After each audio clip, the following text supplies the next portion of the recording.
If Zion is healthy, especially, wow. I don't know. The sky's the limit for them. I could see them going to the Western Conference Finals. I could see them being like the Celtics this year and going to the finals. I really do. If they all put it together. Championship ceiling for the Pelicans. I really believe that, especially in the next couple of years if they continue to develop and if Zion can be Zion for a season or two. I'm going to go ahead and say it. In the next couple of years, we'll see you guys in the Western Conference Finals. What's up, guys? Welcome to From the Logo. The comment of the week this week comes from Strong Faith in response to our reacting to the Cavs video when he said, "Great content. As a Cavs fan, happy to have other teams validate how I feel going into the season." Respect to you. Respect to the Cavs. Hope they have a good season. We love being positive, and there's a lot of teams to look at this year, and they could have big seasons. Every fan base has a reason to be optimistic coming into the season. It's a fresh new year. It's been really fun getting to connect with fan bases all over the country, too. So thanks for watching. So we're going to be continuing that series, reacting to various teams from around the league. So be sure to like the video, comment your favorite team below, and hit the subscribe button to see 3 cool dudes breaking down your roster very soon. Ring that bell. Ding! In this video, we're going to be talking about the New Orleans Pelicans. They had a rough start last year, starting the season 3-16, but they turned that around pretty quickly and made it all the way to the first round of the Western Conference playoffs. They were able to win the play-in in a pretty epic game where they were down in the fourth quarter. Willie Green made an epic speech to bring them out of it. They ended up beating the Clippers and screwing the Blazers' draft hopes in the process. Thanks, guys. Thanks, CJ. I'm going to go on record and say something kind of not shocking, but I stand by it. And that's the Pelicans this year, players 1 through 9 are the strongest team in the league. Health bearing, obviously, as with every team. I think their depth is just nothing to sneeze at. Like, they are scary at all positions, really, in my opinion. Both ways. They got offense, they got defense, and they are going to be a problem and a force in the Western Conference. I foresee a top 3 finish in the West this year. Wow. I'm really high on the Pelicans. They have a great coach that showed last year, kind of like as you said, that he can take them to the next level. They're stabilized. They have CJ and Nance, and they've been there a while now as part of their program. They just extended Larry Nance. Smart choice. Extending Larry Nance was a good choice. It was really nice to have him for a while. Really talented player. Yeah, he was big in the play-in series. Again, screwed the Blazers, but was a nice addition for the New Orleans fans, I'm sure. I think as Blazer fans, we have to start with the CJ part just because, CJ is our bro, right? He's our guy.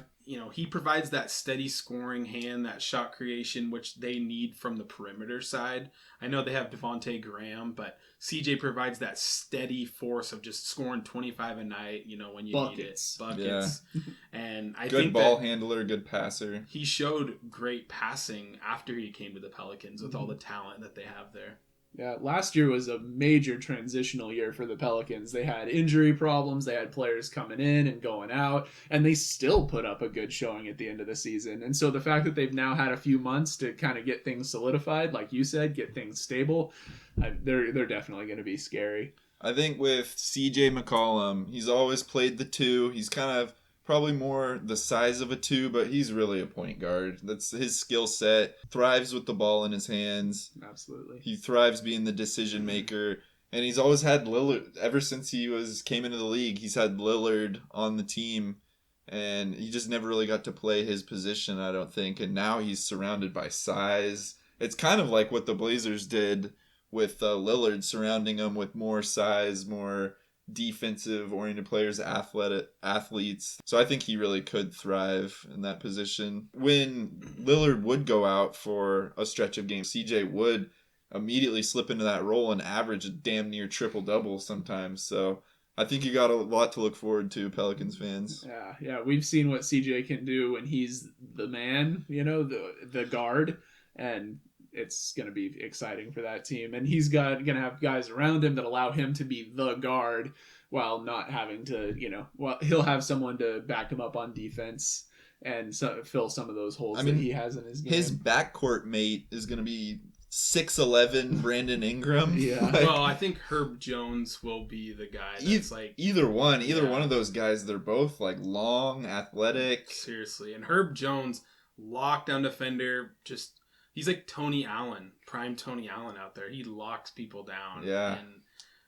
And then where do you go from there? Like you mentioned Ingram, but Zion, have you seen how Zion looks right now? I'm going to go out on a limb here, and I'm going to disagree with Shaquille O'Neal and say that it's a good thing that he's turned into an absolute ripped monster. Shaquille O'Neal thinks he's going to get like injured more and fouled harder because he's not overweight.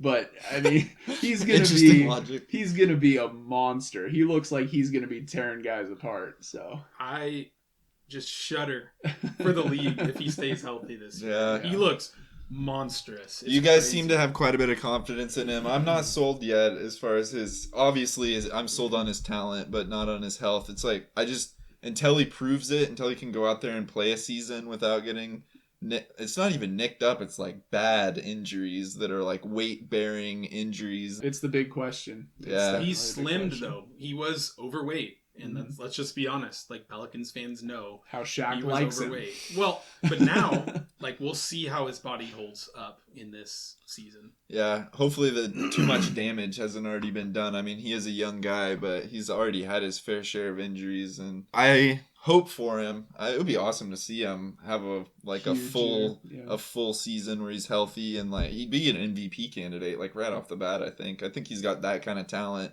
It's just a matter of his health. And then Ingram and Valanciunas rounding out the rest of the starting five. I mean, you don't have a weakness in the starting five. No. Yeah.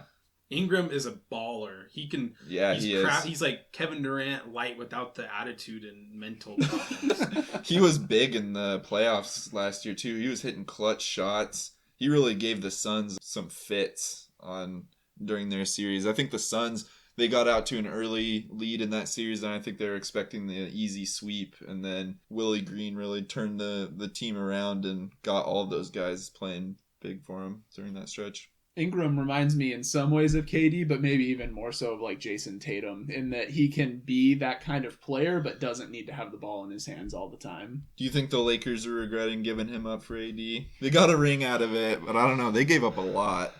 Yeah. Then off the bench, can't forget Grand Theft Alvarado. Dude's going to be hiding over on the bench and running over and stealing the ball. I love that move. I love watching him play. Yeah. You got to love watching that. I mean, it's entertaining. Like when he was basically bullying Chris Paul in the playoffs. That was fun to watch. And the crowd was getting behind him. That was so fun to watch. That was one of my favorite parts of the playoffs last year, watching that. I don't like Chris Paul, by the way. Side note. I know that he played for New Orleans for a while, but I'm not a big fan. But you got him off the bench. You've got Trey Murphy, and he just splashes threes. Yeah. Crazy. Sharpshooter. And he's huge, too. He's another, like, 6'10", 6'11" dude. And you got Nance, and you got Jackson Hayes. Wow. So like, that's 9 right there. Not only do they not have any weaknesses in their just starting five, do they have any weaknesses off the bench? Then also Dyson Daniels, too. The Blazers were, I think, seriously looking at him. If Shaden would have been off the board, I think he would have been our guy. So you got a good rookie, too. Yeah, it's a deep team. They're going to be definitely a problem, even if Zion can't stay healthy. I mean, without Zion last year, they made it all the way to the playoffs, and that was without team chemistry for the entire year. They're going to be a force this year. That's why I think they're a top 3 seed. With health, obviously. That's always the thing, with health. If Zion is healthy especially, wow. I don't know. The sky's the limit for them. I could see them going to the Western Conference Finals. I could see them being like the Celtics this year and going to the finals. I really do. If they all put it together. Championship ceiling for the Pelicans. I really believe that, especially in the next couple of years if they continue to develop and if Zion can be Zion for a season or two. I'm going to go ahead and say it. In the next couple of years, we'll see you guys in the Western Conference Finals. Oh, there you go. Dame and CJ battling. That'd be a war right there. We would need somebody to actually guard Zion if that's GP2 versus Zion. Pelicans fans, what are your hopes for the upcoming season? Playoffs? Western Conference Finals? NBA Finals? NBA Championship? Comment below. Let us know. Thanks for watching From the Logo.